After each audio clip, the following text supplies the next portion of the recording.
To present rational numbers on a number line, let's use the following examples to solve proper fraction cases. The first example we want to look at is question A that says we should represent the given numbers on a number line. And the rational numbers we have here are negative 2/3 and 2/3.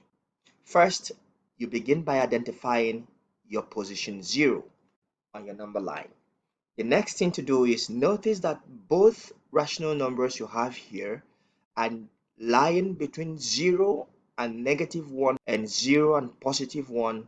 So it means that we are dealing just with numbers that lie between 0 and 1 and 0 and -1 on the number line.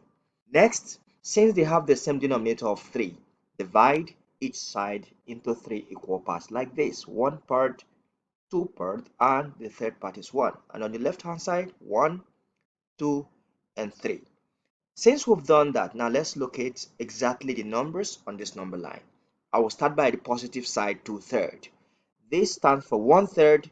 The second line stands for 2/3. Done. I have located 2/3 on the number line. The second one to locate negative 2/3 is just the direct opposite of positive 2/3. So you count from 0, 1, and 2.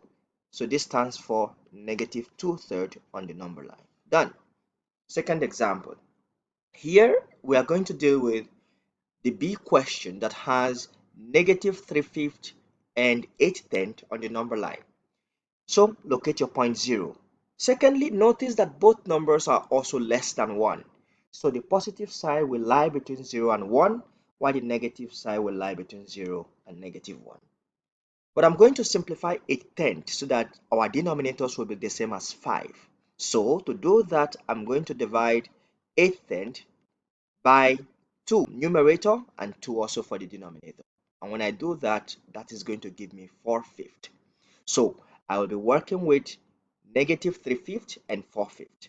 But since they lie between 0 and 1, I have to divide both between 0 and 1 in 5 places and do the same thing on the left hand side.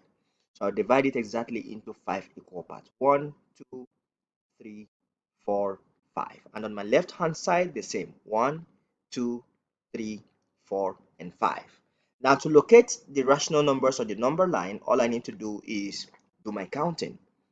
First, let's begin by locating 4/5 on the number line. This is 1/5, 2/5, 3/5, and 4/5 will be found exactly here. And on the negative side, we will locate negative 3/5 by counting 3 sides to the left like this. Negative 1/5, negative 2/5, and negative 3/5. So it lies exactly here, negative 3/5. Thanks for watching. You practice with the C question.